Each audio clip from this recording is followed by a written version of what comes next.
Hi guys, Conor here on behalf of Gymsupplements.co.uk. Just a quick video for you hard gainers out there that struggle maybe to gain the mass that you want to gain. A few quick tips in order to help you get over this kind of hurdle that you're facing, and also maybe identifying some myths or some issues you might be facing as to the reason why you might consider yourself a hard gainer. So let's start with the latter first. Are you really a hard gainer? Do you and have you ever actually checked how many calories you eat in a day? If you haven't, then you can't say that you're a hard gainer, because you might be eating what you consider a lot of food, but it may not be meeting your output requirements. Therefore, you're not gaining weight because you're not simply eating enough food. That's number one. So if you have then tracked your food and you know how many calories you're eating in a day, roughly versus your TDEE or your total daily energy expenditure, which you can kind of track on pretty much any website with a good calculator on there, then we know we need to change something. Okay, so say for example you are a lean athletic person, you have a very active job, and you're eating 3,000 calories a day but you're not gaining weight. Then my simple answer to you is you're not eating enough food. Okay, so how do we change this? Well, obviously we can just increase the amount of food that we eat, which is sensible, right? What we need to do is we need to track how much food we're eating so that we can see how much food makes an impact into actually gaining weight. If you want to gain size and muscle tissue, you do not want to be gaining more than 0.5 maximum to 1 kilo per week. Otherwise, what you're realistically doing is you're putting on more body fat than you need to, okay? So work out your TDEE, work out your maintenance calories as a result of that.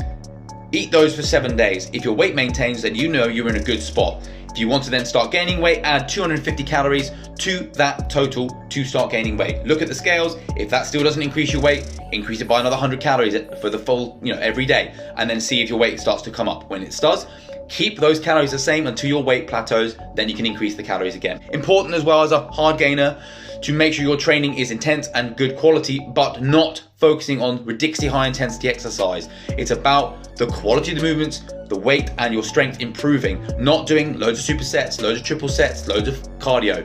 Reduce all that down, reduce your energy expenditure and improve the quality of your lifts in the gym, and you will see your weight start to come up and it be muscle gain rather than just you putting on body fat. Okay, so how would I look at structuring your diet if I was a hard gainer?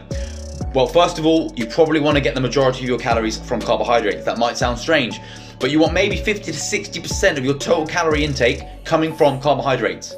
Okay, the reason for this is you want that as your fuel for your training, and also it helps you replenish glycogen stores after your workouts and also fuels the intensity of your training beforehand. But also it is what we call protein sparing. Protein is very satiating. It's hard to eat a lot of protein without feeling very full. If your goal is to gain weight, you need to be able to eat a lot of food. So protein is spared by carbohydrates. So that protein that you eat will be put towards muscle gain. So actually you can get away with probably eating as low as 20% of your daily calorie intake from protein, okay? I wouldn't go lower than that, but 20% would probably be where I put it. So 50 to 60% carb, 20% protein, and depending on what obviously carbohydrates you go for, 20 to 30% from fat. Very easy to get extra calories in from fat, so if you go up to 30%, your calorie intake will increase. And obviously if you do find that you're still struggling to gain weight, you could always swap out carbohydrates for fat, because you'll increase the amount of calories you take on board from fat calories. However, prioritize carbohydrates first. Make sure your protein's in a good spot, nice and low, but good quality amount to 20%, to make sure you're supporting muscle protein synthesis and growth, and then fat makes up the remainder of your calories, okay? So, how would I time my meals to make sure that I'm maximizing growth and also gaining weight? I'd probably look at 5 meals a day. I'd probably look at 30 to 40 grams of protein each of those meals, depending on your body weight, but realistically 20 to 30 grams would be enough if you're slightly lighter. I would also look at making sure that you're getting carbohydrates throughout the course of the day in each meal, but you want to prioritize getting the majority of the carbohydrates around your workout. So pre-workout, an hour and a half to 45 minutes beforehand, low GI carbs, something like oats, for example, would be a good choice. 80 to 100 grams of oats, for example, in someone like me, coupled with some protein, so maybe a whey protein isolate in there, again, to get your protein content in before training, and then 10 to 20 grams of fat so that your blood sugars and your energy levels are nice and consistent throughout the training. So, for example, good metrics to go by, 1 to 1.5 grams of carbohydrate per kilogram of body weight pre-workout, 0.5 grams of protein per kilogram body weight pre-workout, and 10 to 20 grams of fat pre-workout.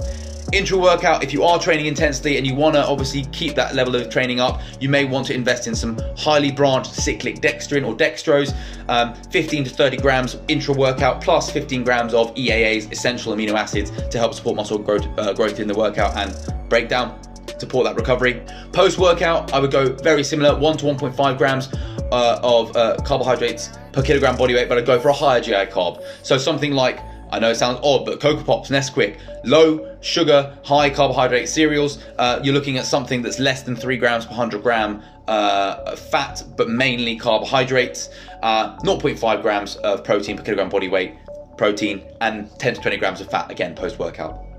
So the majority of a carbohydrate around your workout to fuel the training and recover afterwards. Now, basically, if you're looking for the easiest route to gain weight as a hard gainer, first and foremost, as a quick summary, make sure you are genuinely eating enough food to track your calories, look at your TDEE, look at your maintenance calories. If you're not hitting that and you're not eating enough food, that's the reason why you're not gaining weight. Add 250 calories to that and track it over the course of a week. If it still doesn't increase the calories again by 100 calories until you start to see the weight come up. Then keep that weight the same to increase your weight gradually rather than just chucking in a load of extra body fat. Make sure you're training intensely, but you're not overdoing it with volume and you're not doing too much cardio to keep your expenditure a bit lower, but quality in terms of muscle building. And finally, obviously, of course, I haven't mentioned it specifically, but make sure you're resting appropriately, you're recovering. If you're trying to gain weight, doing less is almost better, okay? Doing less is more in this instance. So train with enough time to recover. You're probably looking at 3 to 5 maximum training sessions, good quality sessions a week. Take the time to recover in between each day and make sure you're getting those calories on board in the rest days. All right, good luck with that. I hope that helped. Obviously, any questions, let me know, but we're happy to help anytime.